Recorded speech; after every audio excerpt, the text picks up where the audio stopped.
रोज़ का मामूल ही बन गया। वैसे आए रोज़ जो नविया नविया फिल्मां ही कड्ढी जाते, इन्हां दा लगदा दिमाग ही टिकाणे ते नहीं हैगा। ये मोदी सरकार की हालत जिहड़ी है ना, वो बिल्कुल इदां दी होई पई है कि दिमाग समझो है ही नहीं विच। मार का हक दे विच पाकिस्तान के हथों जिहड़ा ना वो जलीलो ख्वार होने तो बाद हुण भारत ने जिहड़ा ना वो फिल्मां ते माड़ियां मोटियां जिहियां डॉक्यूमेंट्रियां जिहियां बनाउण दा सहारा जिहड़ा ना लैना शुरू कर दिता है।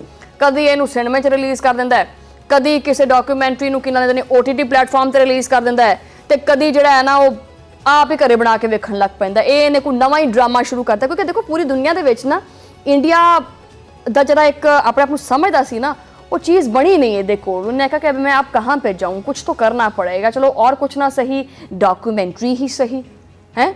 तो नाम रख लिया जनाब डिक्लासिफाइड ऑपरेशन सिंदूर। पता नहीं किन्ना क बुरा भर के रखा इन्होंने ऑपरेशन सिंदूर का, जिहड़ा मुकदा ही नहीं पिया। पता नहीं किन्नियां मांगां भरनूं फिरदे है। एनीवेज मकसद की है, एक नाकाम फौजी मुहिम नूं कामयाबी की कहानी का रंग दे के ते अपनी पब्लिक के सामने पेश करना कि ये देखें जनाब हमने फिर कैसे कमाल कर दिया था। तो कीता की सी, खे मिट्टी सवा तुदल और भारतीय आवाम नूं बेवकूफ बनाना। लेकिन वो बंद ही नहीं हैगी। हुण इस फिल्म दे विच मई 2025 की पाक भारत जंग के हकूक नूं इंतहाई भद्दा भांडा और बेशर्मी नाल पेश किया गया और कोशिश की गई है कि भारत की जिहड़ी वो दर्दनाक जिहड़ी शिकस्त है, जिहड़ा इहदे पिंडे दे उत्ते जख्म होया है ना, उन्होंने फतह का रंग दे के दिखाया गया, क्योंकि आवाम जिहड़ी है ना वो तस्लीम नहीं करती पई। देखो असल च सूरत हाल पता की है, जिस तरह मशरक़ वुस्ता तो जिहड़ी अग लगी है, अमरीका और ईरान का मामला है, अमरीका कतई तौर के उत्ते ये हार तस्लीम नहीं कर सकता। वो कर भी लवे, लेकिन अमरीकन जिहड़ी एस्टैबलिशमेंट है वो इस चीज़ नूं मनना ही नहीं चाहती कि साडी फौज हार गई। ये लंबी कहानी है। इसी वास्ते ये जड़ा कहता है कि ना इहदे कोले दुगनी फौज सी और पाकिस्तान की फौज की तादाद इहदे नालों किते घट है, तो सानू शिकस्त किद्दां हो गई। अवाम ये चीज़ का सवाल करती पई है, तां करके इन्हां डॉक्यूमेंट्रीज़ का सहारा लिया जा रहा है। लेकिन हकीकत यह है कि मोदी के मूँह के उत्ते जिहड़ी वो कालक नहीं हुंदी, वो मली गई है। वो हुण सरफ ला, उन्होंने भावें साबन ला, उन्होंने तेजाब नाल धो, नहीं मिटनी। ये अब नहीं जा सकती, ये कालक नहीं मिट सकती। सॉरी टू से, ये क़यामत तक रहेगी, आपके साथ रहेगी और इसी काले मुंह के साथ आपको दुनिया में रहना पड़ेगा। समझ आई? ये भारत जिन्नी मर्जी फिल्मां बना लवे, जिन्ना मर्जी प्रोपेगेंडा कर लवे, पाकिस्तान की तारीखी और शानदार कामयाबी नूं दुनिया के नक्शे तो तुसीं मिटा नहीं सकते। भारत की इस शर्मनाक और जिलत अमेज शिकस्त दियां गवाहियां 7 समंदर पार तो भी आंदियां पईयां ने। अमरीकी सदर डोनाल्ड ट्रंप ने कई बारी जिहड़ा ना वो ये बयान दिता है कि मार्का हक दे विच भारत नूं शदीद और शर्मनाक नाकामी का सामना करना पिया और फिर मेरियां मिन्नतां कीतियां मोदी ने कि प्लीज़ ट्रंप साहब कुछ करें, बचाएं हमें, ये तो हमारे गोडे भरने जा रहा है। लेकिन मोदी सरकार नूं इहदी कोई परवाह नहीं हैगी।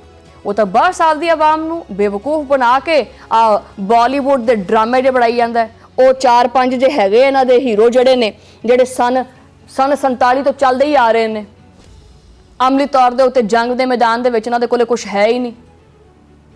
अमली तौर के उत्ते इन्हां दी जिहड़ी शुजात है ना, उहदा पोल जिहड़ी इन्हां दी बहादरी है, वो पूरी दुनिया ने देखी है। और हद तक यह है कि इस नाम निहाद ऑपरेशन सिंदूर के उत्ते खुद भारत के अंदर भी तोए तोए होंदी पई है।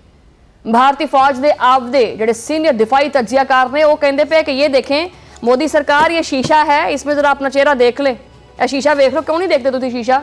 कभी शीशा भी वेख लिया करो कि सानू ही अपना मुंह विखाना होंदा है। साबिक भारतीय फौजी और मारूफ दिफाई तजियाकार ने उन्होंने इस फिल्म के बारे में सारा कच्चा चट्टा खोल के रखा है और साफ साफ लफ्ज़ों च आख्या कि इस तरह दी जाली किस्म दी फिल्मां सिर्फ और सिर्फ इस वास्ते बनाई जांदियां ने ताकि भारतीय फौज जिहड़ी है उन्होंने पाकिस्तान तो अगे विखाया जाए और पाकिस्तान तो उत्ते दिखाया जाए। उन्होंने मकसद जिहड़ा ना वो हाइपर नेशनलिज्म का जहर फैलाना हुंदा है और आवाम नूं यह बावर कराना है कि भारतीय फौज के उत्ते सवाल चुकना नहीं चाहिए। नहीं, सवाल नहीं करना कोई भी। बहरहाल उन्होंने अगे एक होर हकीकत बयान करते हुए आख्या कि गुज़श्ता 12 सालों तो ज़्यादातर भारतीय एक ख्याली और एक जाली जिहड़ी दुनिया है ना, वो कहते ना कि living in a fools paradise, ठीक है, ਅਹਿਮਕਾਂ ਦੀ ਇੱਕ ਜੰਨਤ ਜਿਹੜੀ ਹੈ ਨਾ ਉਹ ਬਣਾਈ ਇਹਨਾਂ ਨੇ, ਉਹ ਖਾਲੀ ਦੁਨੀਆ ਬਣਾਈ ਇਹਨਾਂ ਨੇ ਤੇ ਉਹਦੇ ਵਿੱਚ ਰਹਿੰਦੇ ਨੇ। ਔਰ ਜਿਹੜਾ ਸ਼ਖਸ ਇਸ ਦੀਵਾਨੇ ਦੇ ख्वाब ਨੂੰ ਮੰਨਣ ਤੋਂ ਇਨਕਾਰ ਕਰਦਾ ਹੈ ਉਹਨੂੰ ਕਹਿੰਦੇ ਨਾ ਦਿਮਾਗ ਨਹੀਂ ਠੀਕ ਹੈਗਾ, ਉਹਨੂੰ ਫੌਰੀ ਤੌਰ ਦੇ ਉੱਤੇ ਗੱਦਾਰੇ ਵਤਨ ਕਹਿ ਦਿੰਦੇ ਆ। ਠੀਕ ਹੈ, ਕਿਉਂ ਕਿ ਦੁਨੀਆ ਜਿਹੜੀ ਨਾ ਹੁਣ ਉੱਠ ਚੁੱਕੀ ਹੈ, ਜਾਗ ਚੁੱਕੀ ਹੈ, ਬੇਵਕੂਫ ਨਹੀਂ ਬਣਦੀ, ਕਿਉਂਕਿ ਵਕਤ ਬਦਲ ਗਿਆ ਔਰ ਹਾਲਾਤ 2029 ਦੇ ਵੱਲ ਜਿਹੜਾ ਨਾ ਉਹਦੇ ਵੱਲ ਬੜੀ ਤਬਦੀਲੀ ਨਾਲ ਤਬਦੀਲ ਹੁੰਦੇ ਪਏ। ਔਰ ਭਾਰਤ ਦੇ ਇਸ ਖੋਖਲੇ ਬਿਆਨੇ ਦੇ ਉੱਤੇ ਪਾਕਿਸਤਾਨ ਦੀ ਫੌਜ ਦੇ ਸ਼ੋਬਾ ਤਾਲੁਕਾਤ ਆਮਾ ਯਾਨੀ ISPR ਨੇ ਵੀ ਜਿਹੜਾ ਨਾ ਇਹਨਾਂ ਦੇ ਦੰਦ ਖੱਟੇ ਕਰਨ ਵਾਲਾ ਇੱਕ ਰੱਦ ਅਮਲ ਦਿੱਤਾ ਹੈ। ISPR ਨੇ ਵਾਜ਼ਹ ਕੀਤਾ ਹੈ ਕਿ ਇਹ ਡਾਕੂਮੈਂਟਰੀ ਤਾਰੀਖ ਨੂੰ ਜਿਹੜਾ ਨਾ ਉਹ ਬਦਲ ਨਹੀਂ ਸਕਦੀ ਔਰ ਇੱਕ ਇੰਤਹਾਈ ਨਾਕਾਮ ਔਰ ਸ਼ਰਮਨਾਕ ਕੋਸ਼ਿਸ਼ ਹੈ। ਭਾਰਤ ਮਾਰਕਾ ਹੱਕ ਦੇ ਵਿੱਚ ਆਪਦੀ ਸ਼ਿਕਸਤ ਤੇ ਤਲਖ ਜਿਹੜਾ ਸੱਚ ਆ ਉਹਨੂੰ ਕਬੂਲ ਕਰਨ ਦੀ ਹਿੰਮਤ ਨਹੀਂ ਰੱਖਦਾ। ਵੀ ਤੂੰ ਮੰਨ, ਅਗਰ ਤੂੰ ਇਹਨੇ ਜੋਗਾ ਹੈਗਾ ਆਪਣੇ ਆਪ ਨੂੰ ਬੜਾ ਤੂੰ ਸਿਆਣਾ ਸਮਝਦਾ ਹੈ ਕਿ ਅਸੀਂ ਬੜੇ ਕੋਈ ਅਕਲੇ ਕੁੱਲ ਆ, ਤੇ ਫਿਰ ਮੰਨ ਕਿ ਹਾਂ ਬਈ ਅਸੀਂ ਹਾਰੇ ਆ। ਜੇ ਦੁਬਾਰਾ ਮੁਕਾਬਲਾ ਕਰਨਾ ਤੇ ਕਰ ਲਾ, ਲੇਕਿਨ ਜਿਹੜੀ ਹਾਰ ਹੋਈ ਹੈ ਉਹ ਤਾਂ ਕਮ ਸੇ ਕਮ ਮੰਨ। ਬਹਰਹਾਲ ISPR ਵੱਲੋਂ ਇਹ ਵੀ ਚੀਜ਼ ਆਖੀ ਗਈ ਹੈ ਕਿ ਇसी ਵਾਸਤੇ ਭਾਰਤੀ ਮਵਾਦ ਸਾਜ਼ ਜਿਹੜੇ ਨੇ ਉਹ ਇੱਕ ਡਰਾਮਾਈ, ਰੰਗੀਨ ਔਰ ਹਕਾਇਕ ਤੋਂ ਬਿਲਕੁਲ ਦੂਰ ਇੱਕ ਦਾਸਤਾਨ ਜੀ ਬਣਾ ਲੈਂਦੇ ਹੈ। ISPR ਦੇ ਮੁਤਾबिक ਸ਼ਿਕਸਤ ਤਸਲੀਮ ਕਰਨ ਦੀ ਬਜਾਏ ਭਾਰਤ ਨੇ ਆਪਦੀ ਮਰਜ਼ੀ ਦੀ ਤਾਰੀਖ ਲਿਖਣ ਦੀ ਕੋਸ਼ਿਸ਼ ਕੀਤੀ ਹੈ ਔਰ ਇਸ ਨਾਮ ਨਿਹਾਦ ਫਿਲਮ ਦੇ ਉੱਤੇ ਭਾਰਤੀ ਫੌਜ ਔਰ ਸਿਆਸੀ ਕਿਆਦਤ ਨੂੰ ਸ਼ਾਮਿਲ ਕਰਕੇ ਖੁਦ ਨੂੰ ਇੱਕ ਝੂਠੀ ਤਸੱਲੀ ਦਿੱਤੀ ਹੈ, ਆਲ ਇਜ਼ ਵੈਲ। ਬਸ ਇਹੀ ਚੱਲਦਾ ਪਿਆ। ਲੇਕਿਨ ਸਿਨੇਮਾ ਦੀ ਮੰਜ਼ਰਕਸ਼ੀ ਔਰ ਜਾਲੀ ਇਫੈਕਟਸ ਜਿਹੜੇ ਨੇ ਨਾ ਉਹ ਸੱਚਾਈ ਨਹੀਂ ਬਦਲਦੇ ਹੈਗੇ। ਇਹ ਡਾਕੂਮੈਂਟਰੀਆਂ ਜਿੰਨੀਆਂ ਮਰਜ਼ੀ ਤੁਸੀਂ ਬਣਾਈ ਜਾਓ, ਇਹ ਬੇਤੁਕੀਆਂ ਨੇ ਔਰ ਤਜ਼ਾਦ ਨਾਲ ਭਰੀਆਂ ਹੋਈਆਂ ਨੇ ਕਿ ਇੱਕ ਹੀ ਵਕਤ ਦੇ ਵਿੱਚ ਜਿਹੜਾ ਨਾ ਤੁਸੀਂ ਉਹਨੂੰ ਇੱਕ ਸ਼ਿਕਸਤ ਜਿਹੜੀ ਹੈ ਨਾ ਉਹਨੂੰ ਤੁਸੀਂ ਆਪਣਾ ਫਤਹ ਬਣਾ ਲਓ। ਮਜ਼ਾਇਆ ਡਰਾਮਾ ਵੀ ਹੈ। ISPR ਨੇ ਭਾਰਤੀ ਮਾਈਕਰੋਫਰੇਬ ਦੀਆਂ ਜਿਹੜੀਆਂ ਨਾ ਉਹ ਤਜੀਆਂ ਉਡਾਉਂਦੇ ਹੋਏ ਇੱਕ ਵੱਡਾ ਸਵਾਲ ਵੀ ਚੁੱਕਿਆ ਹੈ ਕਿ ਭਾਰਤੀ ਦਾਅਵੇ ਦੇ ਮੁਤਾबिक ਪਹਿਲਗਾਮ ਜਿਹੜਾ ਵਾਕਿਆ ਹੈ ਉਹਦੇ ਮੁਲਜ਼ਮਾਨ 28 ਜੁਲਾਈ ਨੂੰ ਮਾਰੇ ਗਏ ਸੀ, ਤਾਂ ਫਿਰ ਭਾਰਤ ਨੇ 7 ਮਈ ਨੂੰ ਇਹ ਕਿਹਨੂੰ ਸਜ਼ਾ ਦਿੱਤੀ ਸੀ? 100% ਮਿਸ਼ਨ ਦੀ ਕਾਮਯਾਬੀ ਦਾ ਇੱਕ ਝੂਠਾ ਦਾਵਾ ਇਹਨਾਂ ਦੇ ਆਪ ਦੇ ਰਿਕਾਰਡ ਤੋਂ ਜਿਹੜਾ ਨਾ ਉਹ ਮੈਚ ਨਹੀਂ ਕਰਦਾ ਪਿਆ, ਯਾਨੀ ਇਹਨਾਂ ਦੇ ਆਪ ਦੇ ਬਿਆਨ ਹੀ ਨਹੀਂ ਰਲਦੇ ਪਏ। ਇਹ ਸਿੱਧਾ ਆਵਾਮ ਦੀਆਂ ਅੱਖਾਂ ਦੇ ਵਿੱਚ ਜਿਹੜਾ ਨਾ ਉਹ ਮਿੱਟੀ ਭਰਦੇ ਔਰ ਹੀ ਸਿੱਟ ਦਿੰਦੇ ਆ। ਉਹਦੇ ਮੁਤਰਾਦਿਫ ਹੈ ਇਹ ਚੀਜ਼। ਹਕੀਕਤ ਇਹ ਹੈ ਕਿ ਮਾਰਕਾ ਹੱਕ ਦੇ ਵਿੱਚ ਪਾਕਿਸਤਾਨ ਨੇ ਭਾਰਤੀ ਜਾਰੀਅਤ ਨੂੰ ਇੱਟ ਦਾ ਜਵਾਬ ਜਿਹੜਾ ਨਾ ਉਹ ਵੱਟੇ ਨਾਲ ਦਿੱਤਾ ਹੈ, ਯਾਨੀ ਪੱਥਰ ਨਾਲ ਦਿੱਤਾ ਹੈ। ਪਾਕਿਸਤਾਨ ਦੀ ਬਹਾਦਰ ਅਫਵਾਜ ਨੇ ਦੁਸ਼ਮਣ ਦੀ ਜਿਹੜੇ ਨਾ ਉਹ 8 ਜੰਗੀ ਤਿਆਰੇ ਮਾਰੇ ਸੀ। ਆਪਰੇਸ਼ਨ ਬੁਨਿਆਦੁਲ ਮਰਸੂਸ ਦੇ ਦੌਰਾਨ 26 ਭਾਰਤੀ ਫੌਜੀ ਅਹਿਦਾਫ ਜਿਨ੍ਹਾਂ ਨੂੰ ਕਾਮਯਾਬੀ ਨਾਲ ਨਿਸ਼ਾਨਾ ਬਣਾਇਆ ਸੀ, ਝੰਡੇ ਗਾੜੇ ਸੀ ਉੱਥੇ, ਪੂਰੀ ਦੁਨੀਆ ਨੂੰ ਪਤਾ ਹੈ। ਔਰ ਹੁਣ ਇਹ ਫਿਲਮੀ ਮਨਾਜ਼ਰ ਤੁਸੀਂ ਜਿੰਨੇ ਮਰਜ਼ੀ ਬਣਾ ਲਓ, ਤਬਾਹਸ਼ੁਦਾ ਤਿਆਰਿਆਂ ਦੇ ਮਲਬੇ ਔਰ ਹਲਾਕ ਹੋਣ ਵਾਲੇ ਫੌਜੀਆਂ ਦੀ ਹਕੀਕਤ ਨੂੰ ਤੁਸੀਂ ਛੁਪਾ ਨਹੀਂ ਸਕਦੇ। ਪਾਕਿਸਤਾਨ ਨੂੰ ਮਾਰਕਾ ਹੱਕ ਦੇ ਵਿੱਚ ਜਿਹੜਾ ਨਾ ਕੋਈ ਮਨ ਘੜਤ ਜੀ ਕਹਾਣੀ ਬਣਾਉਣ ਦੀ ਜ਼ਰੂਰਤ ਨਹੀਂ ਹੈਗੀ। ਸਾਡੇ ਪਾਸੇ ਤਾਂ ਦੁਨੀਆ ਕਹਿੰਦੀ ਪਈ ਹੈ, ਸਾਨੂੰ ਆਪਣੇ ਉਹ ਕਹਿੰਦੇ ਨਾ ਮੂੰਹ ਮੀਆਂ ਮਿੱਠੂ ਬਣਨੇ ਦੀ ਕੀ ਜ਼ਰੂਰਤ ਹੈ। ਸਾਡੀਆਂ ਤਾਰੀਫਾਂ ਤਾਂ ਪੂਰੀ ਦੁਨੀਆ ਦੇ ਵਿੱਚ ਗੱਜ ਵੱਜ ਕੇ ਚੱਲਦੀਆਂ ਪਈਆਂ ਨੇ।